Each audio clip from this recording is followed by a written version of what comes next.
This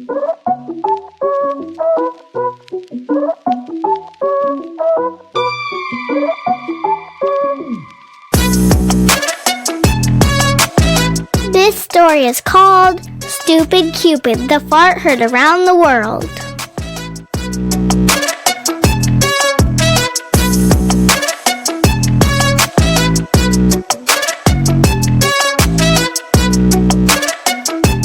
It was another peaceful February in Loveland, or so everyone thought. The kids who had been turned into embarrassing Valentine's Day cards the previous year were back to normal, thanks to the hero antics of Ireland and Cole, but rumors whispered through the town that Stupid Cupid was due for a comeback. The townsfolk had hoped that his fart-propelled exit into the sky meant that he was gone forever, but a troubling new problem emerged. Every time someone laughed at an embarrassing Valentine's Day card, a faint heart-shaped circles began appearing in the town's fields.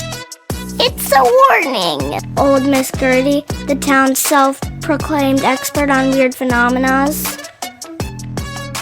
This time, Ireland and Cole were ready, armed with fart-proof gas masks, a stack of unfunny Valentine's Day cards, and a mysterious anti-love potion they had brewed using pickles, beets, onion juice, and a single tear from Miss Gertie's pet goat.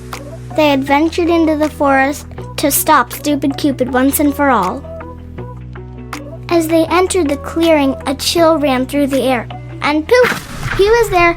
Stupid Cupid's head glistened in the moonlight, his pigeon wings flapped menacingly, and his bow gleamed with fresh glitter glue. But this time, he wasn't alone. "Ah, my favorite humans," he screeched, waving his newest arrow. "Let's make some cards, shall we?" From behind him, a smaller, scrappier figure stumbled into view. "Meet my son, Cupid."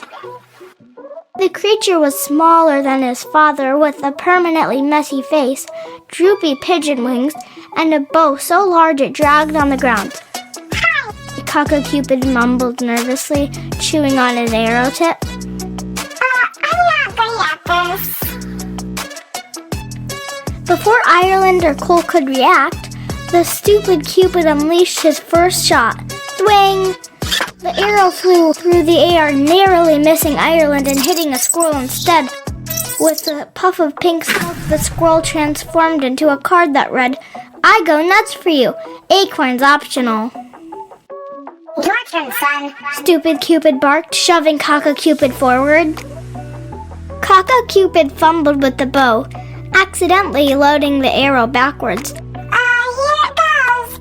He let it fly, and instead of hitting Cole, it veered wildly and hit a nearby lamppost, turning it into a card that read, "You light up my life like a broken flashlight." "Close enough." Stupid Cupid sighed. "Just aim better."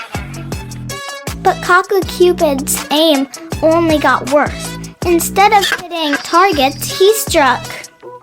A trash can turned into a card reading, "You're my stinky sweetheart." A stray cat turned into a card saying, "You perfectly stole my heart." And finally, his own father's diaper, which transformed into a card reading, "You're the wind beneath my farts." Just as chaos reached its peak, Ireland and Cole stepped into action.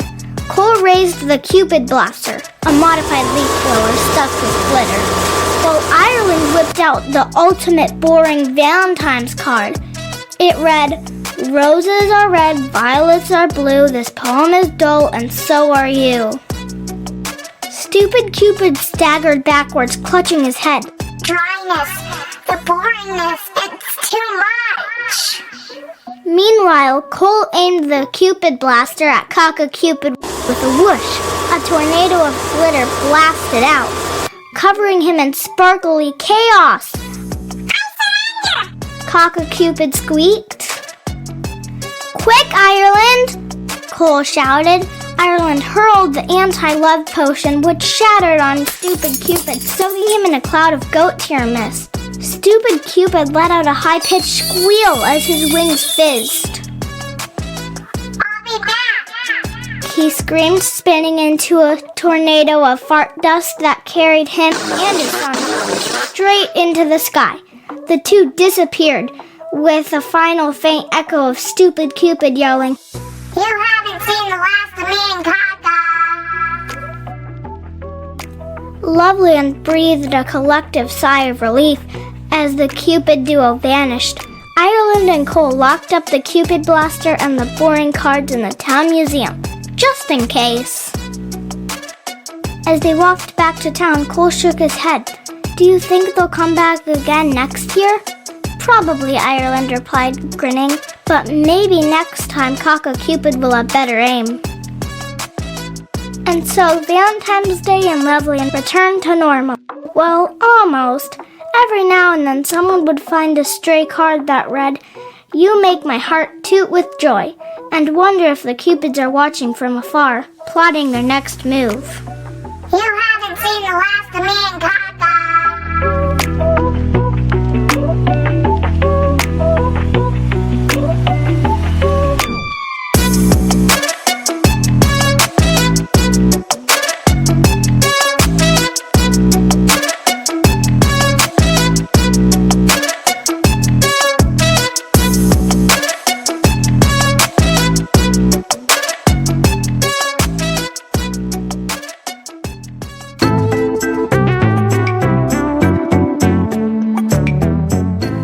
Terrifying Carol. Thanks for listening. Follow us on Facebook, Instagram, and our other socials for more content, and buy your book by searching Scary Stories for Creepy Kids on Amazon.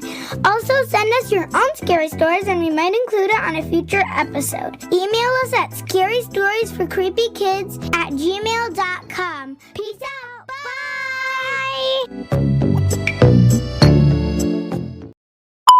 Into the sky meant that he was gone forever, but a troubling new problem emerged. Every time someone laughed at an embarrassing Valentine's Day card, a faint heart-shaped crop began to pop.